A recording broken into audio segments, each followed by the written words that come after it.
Welcome back, everyone. We return once again to Ghostwire Tokyo. I am slightly inebriated tonight. We will see if this here coffee offsets it. When we last left off, we got ourselves a sick-ass bike that hopefully can penetrate the ghost fog in ways that the Torii gates cannot. And we are looking for parts to power it up. In particular, we need apparently some... Yep. Had dinner with the folks at a restaurant in town. Had a few glasses of wine, I will say. Not enough to get stupid, but enough where you can feel your judgment start to be impaired just a little bit. The fun kind of inebriated, let's say. Anyway, we do have some spectral oil or something to get, which requires us going in that one big purple Torii gate we found. We got the other parts, as I recall.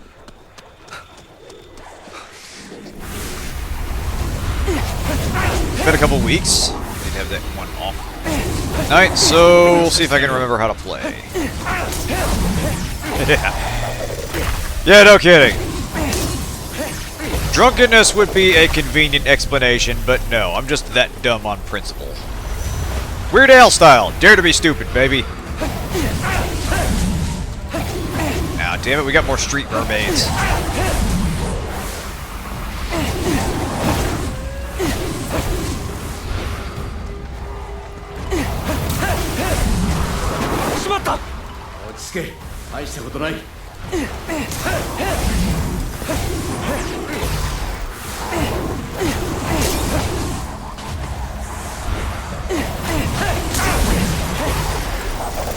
I know there was that one machine gun option I had.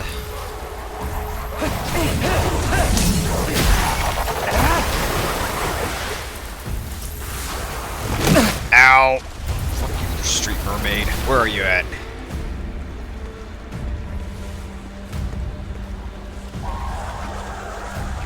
I see you. Come here. Yes!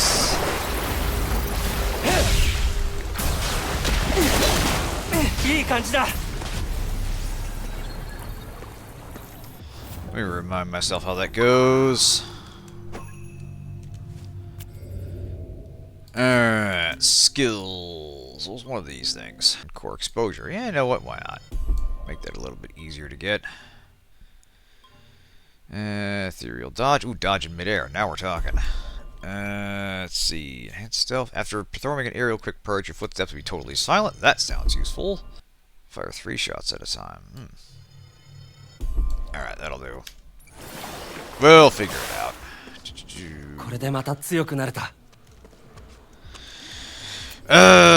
Right. That thing was this way, and I believe we more or less cleaned out this side of the city. There's still a few side quests here and there, but we'll focus on the big obvious objective for the time being. I don't know that we're getting... I don't know that we're at the end game, but I feel like we're getting close to it, because I feel like Hannya Mask Guy is going to be at the center of the maelstrom where the big kaiju ghost went. What's the arrows here? Should be a scramble crossing. Okay, it's just a map marker. Yeah, I feel like there's going to be some kind of showdown, and then we'll have to chase him one last time to wherever the final location is. Sneaky, sneaky! Yes!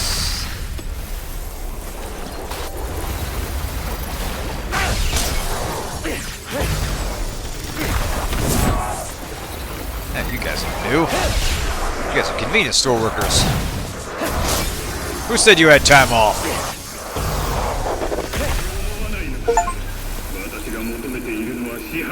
Ha! So there's an achievement for defeating every type of new visitor. Off the spider thread update. Oh boy. We got ghost boxes to defend.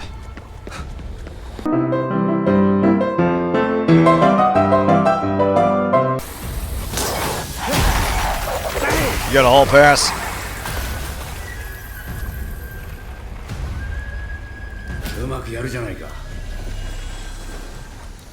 Whee!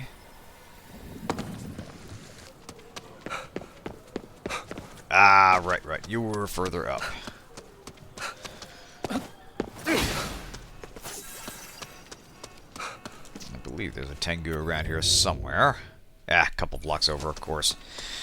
That's typical for any big city, really. They basically are Skyrim maps in that if you want to get somewhere, you basically have to go 2 or 3 blocks out of your way. Unsettling plushie. A ragged stuffed animal with some seriously bad vibes, as if it's retained the latent energy of a grudge someone once held. Oh, Jesus Christ. Of course we're gonna frickin' pick this up. Why not?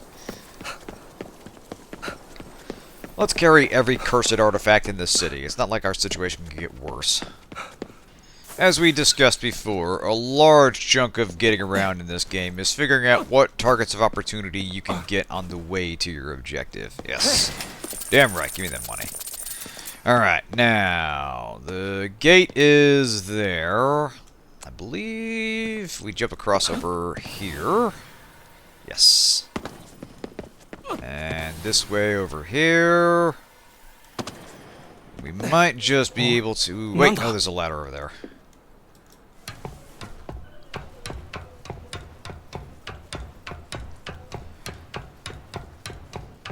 Honestly, a big chunk of why I started streaming in the first place is, number one, to get better at speaking off the cuff, to speak extemporaneously, but also to get used to conversing while things are happening, to be better about noticing things. So far, that has not worked out. What I'm noticing with a lot of these streams is, when I'm talking, I'm not paying attention to what's going on.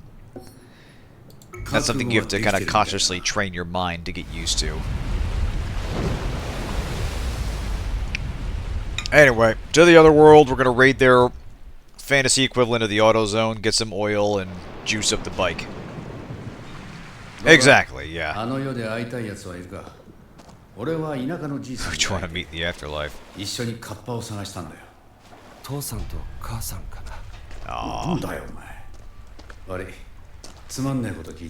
Okay, we're going to find out the parents disappearing is part of the reason why his sister is spiritually compatible with what's going on. Calling it now. Oh, I know. Oh, damn it. Alright. Alright, we gotta pop you. Can we backstab you? No, damn it. It's the one salaryman that's actually paying attention.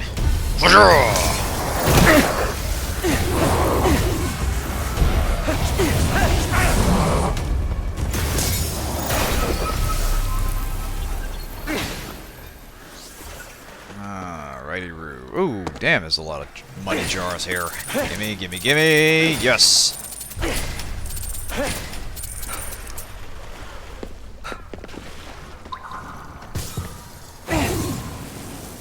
Of course.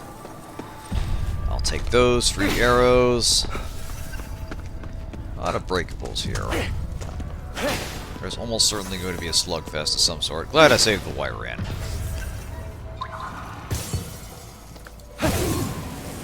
Ah, shit, it's one of you.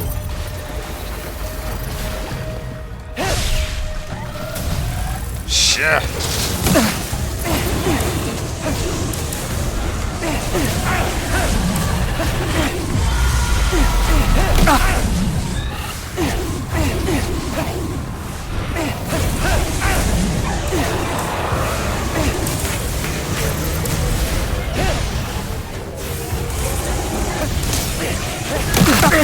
Ah, damn it. Probably this guy's got air support. Alright. Chow down, Aikido.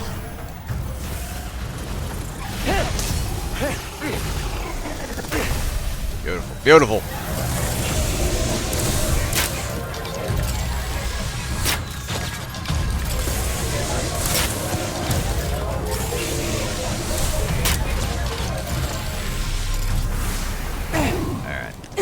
We good, baby. We got this. We're overdue for the game to throw some kind of curveball. Oh, I see you.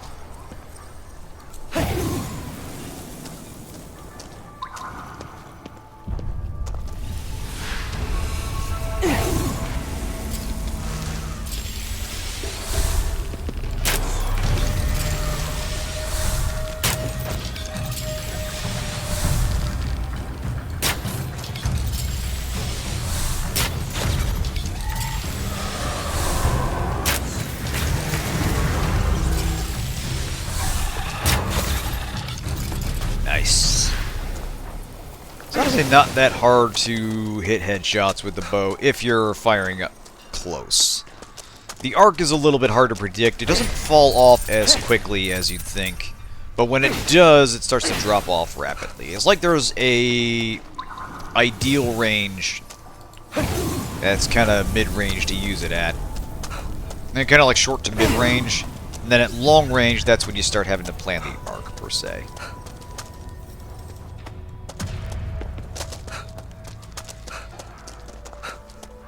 Not quite Skyrim levels of fussiness, but in the ballpark. Although honestly, Archer was pretty viable in Skyrim, whereas I always had problems with those kind of builds in Morrowind and Oblivion. I always kind of felt like it was a crapshoot whether the game was going to make that crit do any appreciable amount of damage, or... Oh, okay, we're done there. Whether the crit was actually going to finish off the enemy, or what I'd wind up with was a pissed off dude that was suddenly going to charge me if they were a warrior, or start blasting at me mercilessly if they were a caster. It was like if you didn't go hard into the archer build, you were basically screwed. Whereas in Skyrim, I do think they sort of finally found that balance of how to make a stealth archer work even in the early game. Or at least that was my experience with it. Alright. Of course.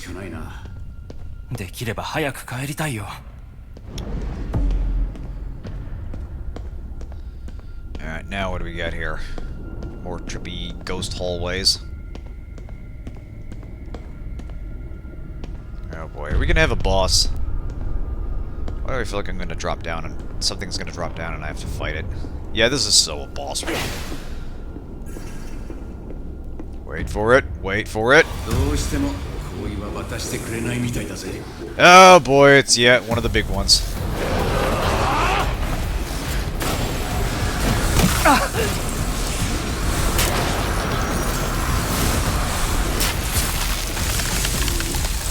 Ah, damn it.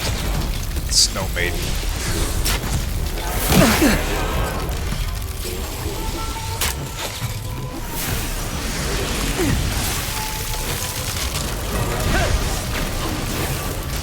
So much of that is normally the build everyone goes into. Yeah, no kidding. I think that was everybody's kind of first experience with it. You get to that first dungeon in the game, you see patrolling bandits. Oh shit!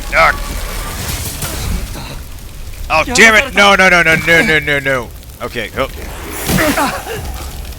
Shit. Oh god damn. She knocked KK out of me. Where'd you go, buddy?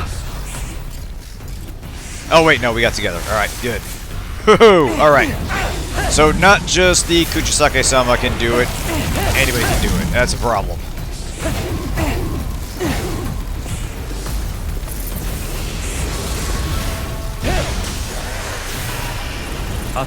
There we go.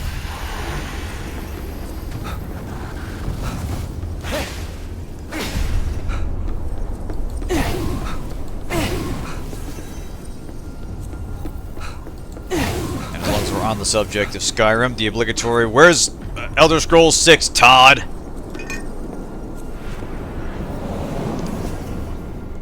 Anytime. When you're ready. Yeah, I know, it hurts. Hey! Alright. Cat waited for us. You look like you're in a bind, strangers. Solely because it's gonna drive me insane. Yeah, no kidding. We're gonna be retirement age before that fucking thing comes out. Alright, hey! Rare case of the convenience store coming to us. Nice. Alright, now we're good there, good there, good there, good there, good there. Alright. Rock and or roll. Talk about Fallout 6 because of how good the Fallout series was on Prime, saying something like 2030. Yeah, that is definitely being optimistic given the time frame that Bethesda operates on. And I've been hearing some an interesting spread of mixed opinions on the Fallout series. It's not something I really have an interest in. Honestly, after the debacle that was Fallout 76, that series kind of has to earn its way back into my good graces. And, you know, my understanding is that it eventually got to some place that is enjoyable for what it is, but it has far gotten away from what I find interesting about the series. I think it was Noah Caldwell-Gervais that put it... Oh, goddammit, it's Kuchisake-sama. Noah Caldwell-Gervais put it as a more honest reckoning of what Fallout 4 was trying to do, which has the ethos of shop till you drop. It's not really about the world so much as the gameplay mechanisms within that world. Yeah, one of these 6 assholes. Characters were neat. From what I heard, they retconned something new from New Vegas that pissed gamers off. Yeah, I understand they did something that I won't discuss per se, but I have heard the spoil with respect to the NCR and Shady Sands. And I don't have a strong feeling about it. I feel like I'd have to see the series in context to make sense of it. Very often that can be blown out of proportion. But it is true that one of the problems with the Bethesda Fallouts is they are aesthetics first and narrative second. And they wanted the aesthetics of shortly after the apocalypse, but also centuries after the apocalypse. Like, they wanted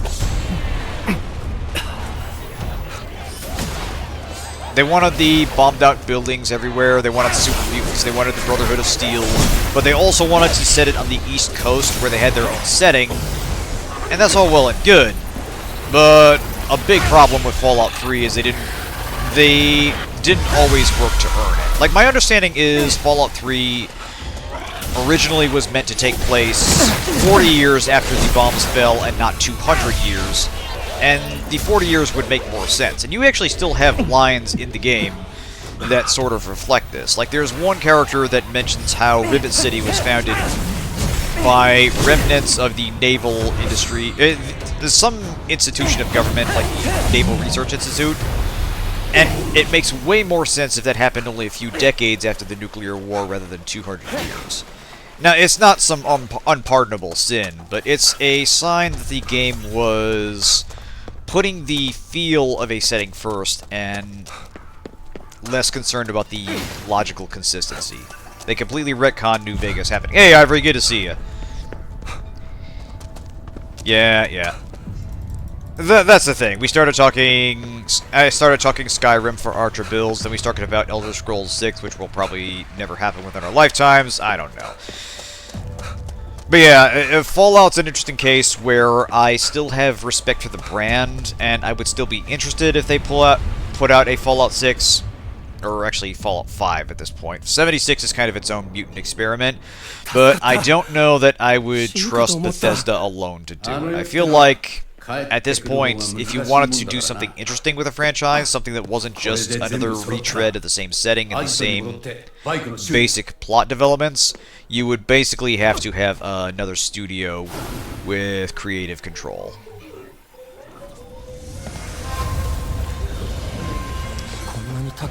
Yeah, that's the thing I find interesting, is that because I had written 76 off for dead, and apparently they have actually put it into a semi-playable state. And some people I know even kind of have legit had fun with it, which is hard to fathom. More complicated thoughts about that, because full disclosure, I haven't played it. I can't say that I have detailed thoughts about it. It's not what I want from a Fallout game, and we'll leave it at that. But I respect that the company was willing to put a lot of work into fixing some of what was wrong with that game. That's not a small ask, and I do tip my hat to the developers that were willing to put the effort in. But yeah, Fallout 4 is in kind of its own weird situation, because I understand they got a patch recently to go with some console versions that got an update. I want to say it was the PS5 version, maybe. And that apparently hasn't gone terribly well, which, you know, given Bethesda's track record on consoles, is not all that surprising. I mean, we are not that far out from the PS3 release of Skyrim and the backwards flying dragons and the God only knows what else was wrong with that release. Consoles are not the issue. Okay, so it's happening on PC as well. Gotcha. Yeah, Bethesda alone with patches usually breaks everything.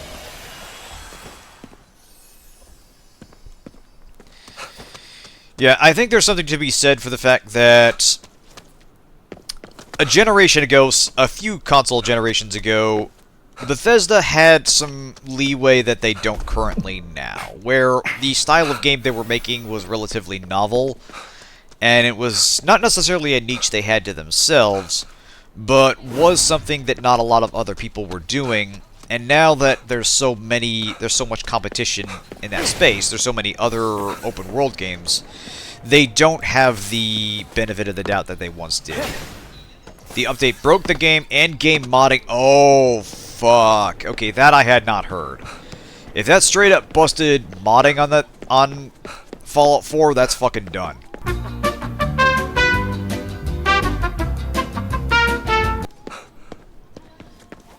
Because that is the big appeal of those games on PC, is that the modding community is expansive and willing to make deep changes to the game that very often are significant gameplay adds.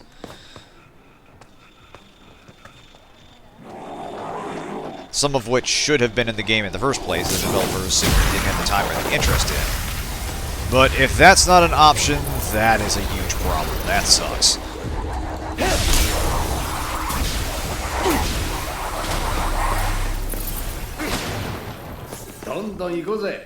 Aw, thanks, KK. We're getting better all the time. Oh, hey. Rinko wants to get in touch with Aikido and KK. Alright, that's a side mission. Let's see. We'll go back to the garage. You know what? Here's what we'll do. We will tidy up some side questy stuff here. We'll hit this Torii gate, grab this here, Carcazo, get the umbrella. We'll head over here, see what Rinko wants, then we will make our way back to the garage. It bricked Fallout London, basically unreleased. Oh, man. Now, I have heard about Fallout London. That's kind of a massive fan-made mega mod that's basically a separate campaign within Fallout 4, I think? That's a big deal. Because people really get passionate about these things. Like, they make entirely new locations, entirely new campaigns, and some of them are really good.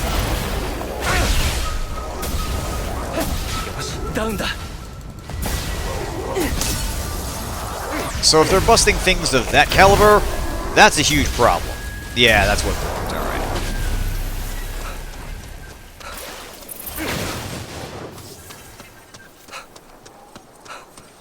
Because yeah, the thing about the Fallout universe is that so much of it is kind of America-centric that it does beg the question of what's been happening in the rest of the world. Because a lot of the Americana, the setting, isn't readily applicable outside the world. Like, obviously, you still had elements of the Cold War happening in other countries, but they didn't take the same flavor they did here. You didn't really have the Red Scare to the degree that you had here. You certainly had communism as an issue, but the flavor was different in a way that's kind of hard to define. Then there are those people who were making Vampire the Masquerade Redemption in Skyrim. Oh, those brave souls. Foolish, perhaps, but brave. I respect the audacity.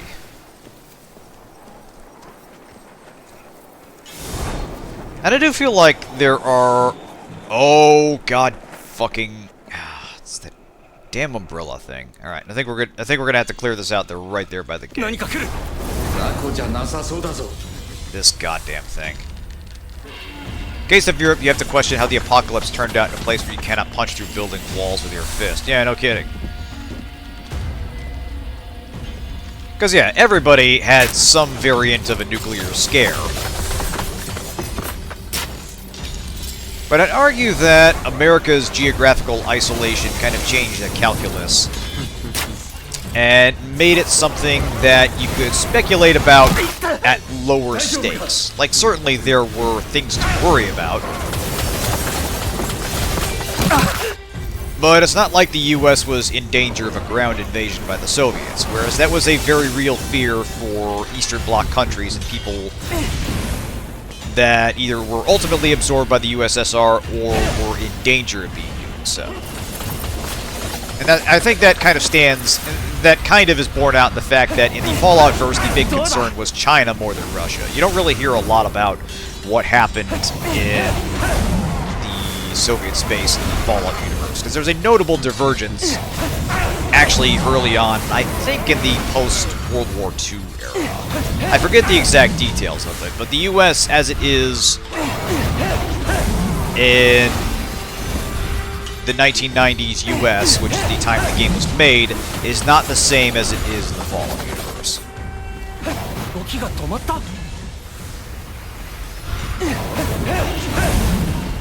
Like, there's kind of a reason that the US flag looks different in Fallout than it does in the US, where it's not the 50 stars, but rather there's some different arrangements that I can't quite recall. My favorite bit of Fallout lore is that they don't have transistors somehow. It's only been a really dumb part of the lore. Yeah, the whole thing is that's how they keep computers working, is that they still run on vacuum tubes and not on things that were more sensitive to... Hey, there we go. Not on things that were more sensitive to the electromagnetic pulse you'd get after a nuclear exchange. And it's just an excuse to have, like, hardened computer systems that still somehow work in the apocalypse. And I do think things like that work to give the setting some flavor, to establish that while things work kind of how they did in our world, there's still something fundamentally different in a way that is easy to grasp visually, but hard to explain. God damn it, I tried to move this guy.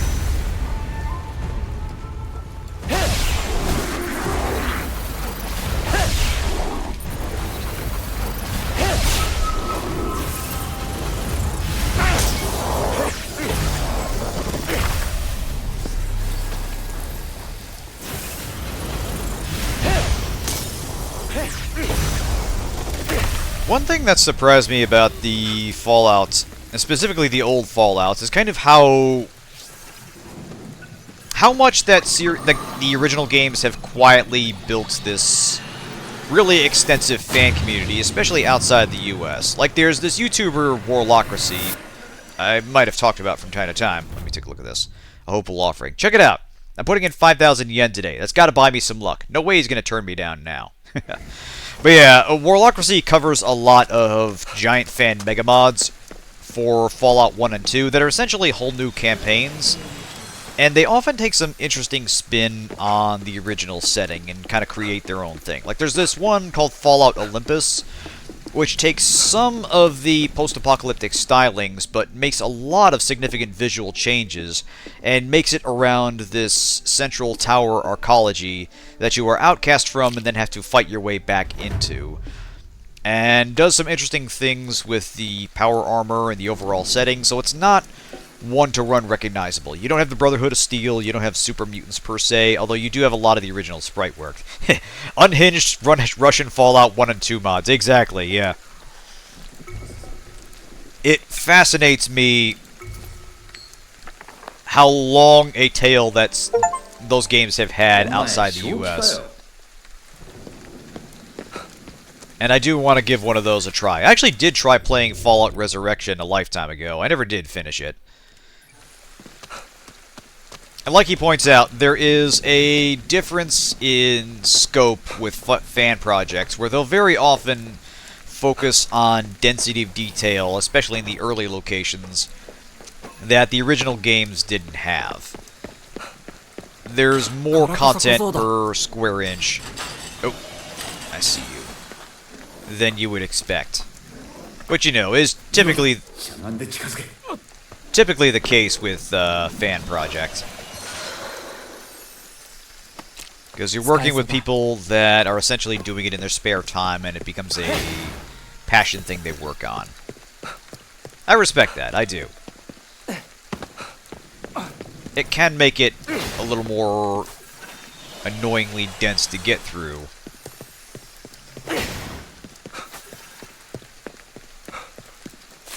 But I respect the commitment that it takes to put that out. Density of detail, exactly, yeah. Ivory knows. There's a sweet spot where a game is dense enough that you can dig into it to an extent. You can dig into it to an extent, but it doesn't drown you in so much information that it becomes difficult to progress. I'd say Disco Elysium is a standout example of this, but I do think that game can kind of lose you in the minutia and distract you from what you're doing. Overall, I think it's a great game. But if you're asking me, if you put a gun to my head and ask me to list some criticisms of it, I can definitely come up with a few. Anyway, let's see what we got on here.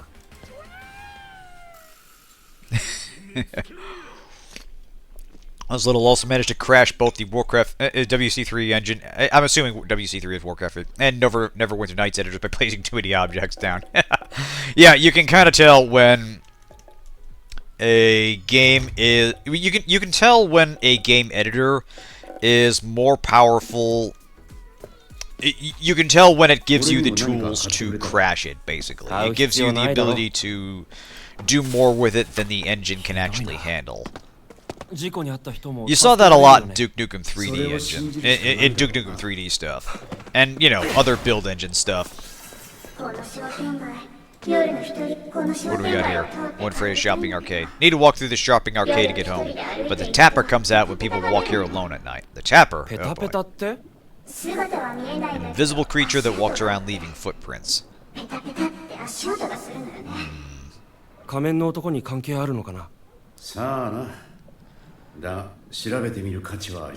harm in checking.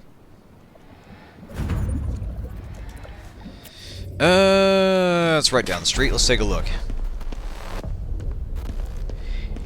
But yeah, Warcraft 3 is an especially interesting case because, you know, you have famous examples of things like League of Legends where, and, you know, Dota, where entirely new genres were created just based on what the engine let you do.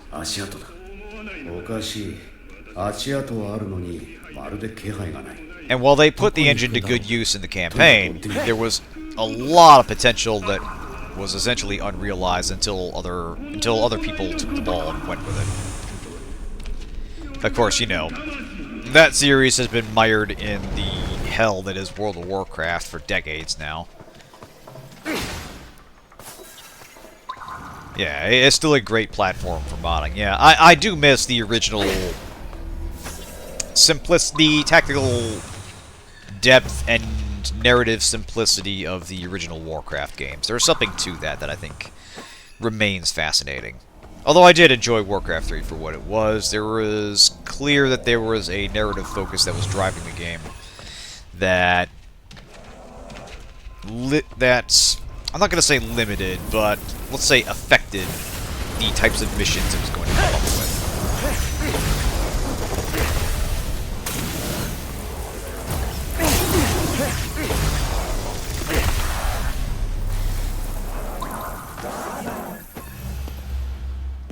Anyway, let's see. Footprints, here we go. These things go up here? Yes, they did. I do not speak of the Warcraft history as it has so much history with me in terms of games as MMOs. Yeah, I think everybody has history in... Okay, not everybody, but a lot of people have history in the MMO trenches, and everybody has theirs that they realize they probably spent more time on it than was helpful, or was healthy. They're not necessarily ashamed of it, but they have come to a weird piece of it, but they still don't want to talk about it. I'm basically like that with Final Fantasy XI, where, in hindsight, I can recognize that there were better uses of my time, but I still enjoyed what was there. Micro-focus to a fault. Despite being years since it came out, there's no consensus on how to even play any of the factions. Yeah, that's fair. Honestly, I never really got into the multiplayer of that game all that much, so I don't know where the conversation ultimately went as far as the actual faction interplay. I was pretty much strictly, play the campaign. Oh, this is fun. Where's the story going? And, you know, then it ends on a narrative cliffhanger. Oh, hell. Yeah, the world first runs for something. Oh, I'll bet.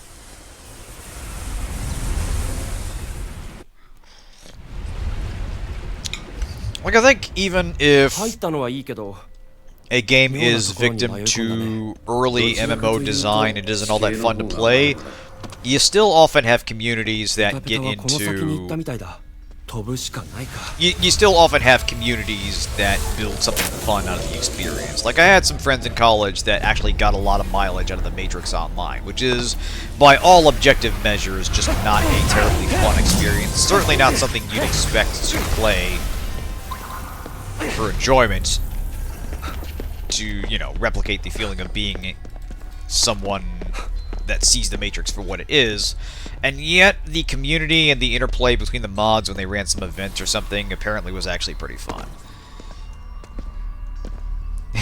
Go in the hole. That's this game in a nutshell. If there's the big dangerous thing that a normal person shouldn't do, then obviously we must do it. I think... No, I just came from there. Follow the tapper's footprints. Okay, here we go. Yes.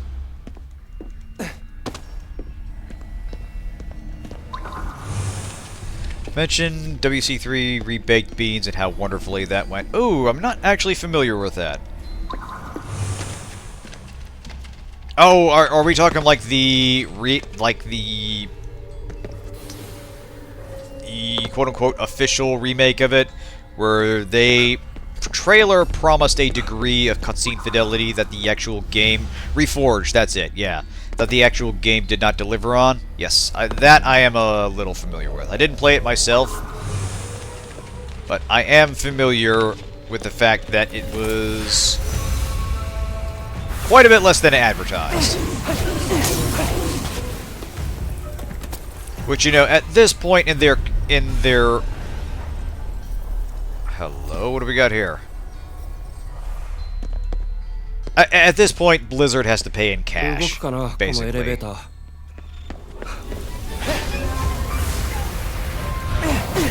Yeah, too much they were saying and not enough they were showing. Running without shitting itself every 5 minutes. Oh, God. As the saying goes, you die a hero or you live long enough to be a villain, and Blizzard has chosen the latter path. And, you know, I don't think that's a ironclad given, but there is something to be said for when you reach a certain level of fame and size as a developer, you have to be careful about avoiding bad habits, and once they become institutionalized, that culture calcifies, and you are no longer trusted with a property that you once had. Let's see if there's a ladder or something. Oh wait, no, this is it. This is the obvious thing. It's a frickin' elevator. Of course. I'm thinking I gotta play 4-dimensional chess with a parkour here, and the game's just setting up a nice game of tic-tac-toe.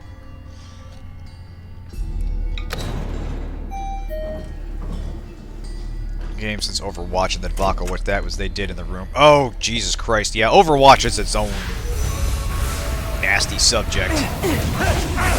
And yeah, that's another case where Blizzard effectively replaced an older product they had with a newer, shittier version of it. Which gets back to the idea of... God damn it. Which gets back to the toxic nature of games as a service and not something you own. If you want to play WC3 custom games, you can only play it through Restuffed Turkey. Yeah, no kidding. They don't want you to go back to the old version of Warcraft 3 that actually worked. They want you to play the new, improved version that they control.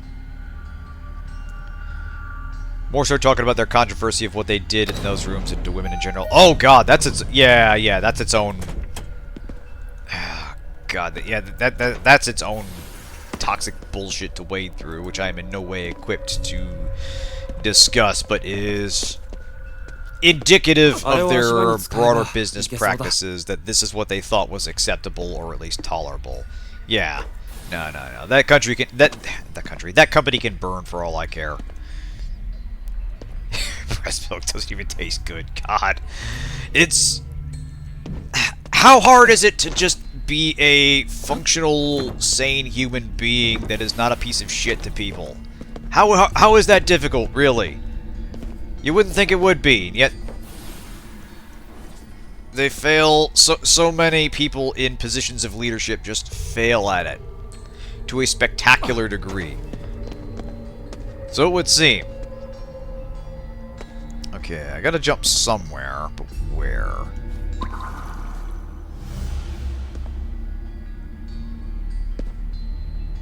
Okay, not there, not there. There, maybe? On that car? No, I don't think so. Oh, across the way. I get it. Yep. Follow the visual indicators. See, they should have made that thing yellow. Then I'd notice. Alright. Yeah, I think I gotta go up that way.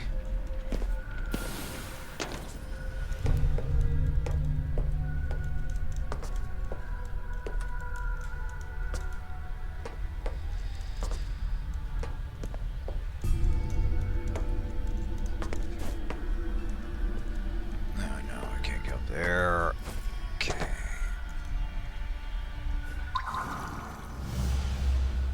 Okay, where do we go next? Not down there. Ah! Here we are. Wait, no, shit, where'd you go? Oh, I didn't even notice this. Oh, alright. We have an invisible walkway. Very sneaky. Ow. Wait. Damn. Get some real leap of faith from Indiana Jones thing here.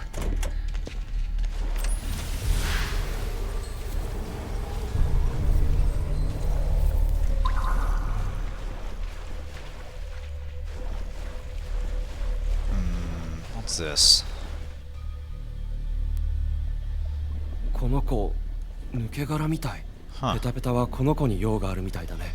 汚れで近づけないんだろ。払ってやるか。Alright, sit tight, kid. I gotcha.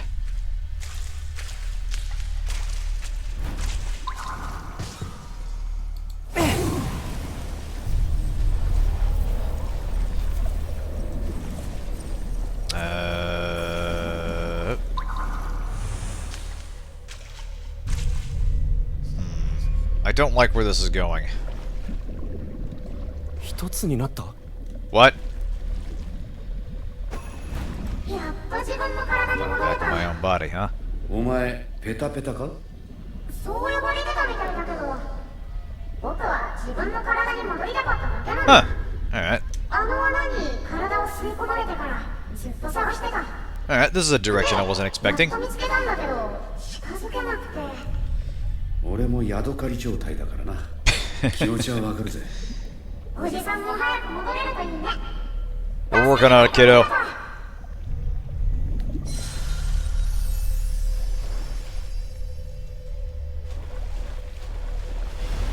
Well, better a tapper than a kidnapper. We'll come up with something better later. Anyway. 払って閉じておこう。 Done.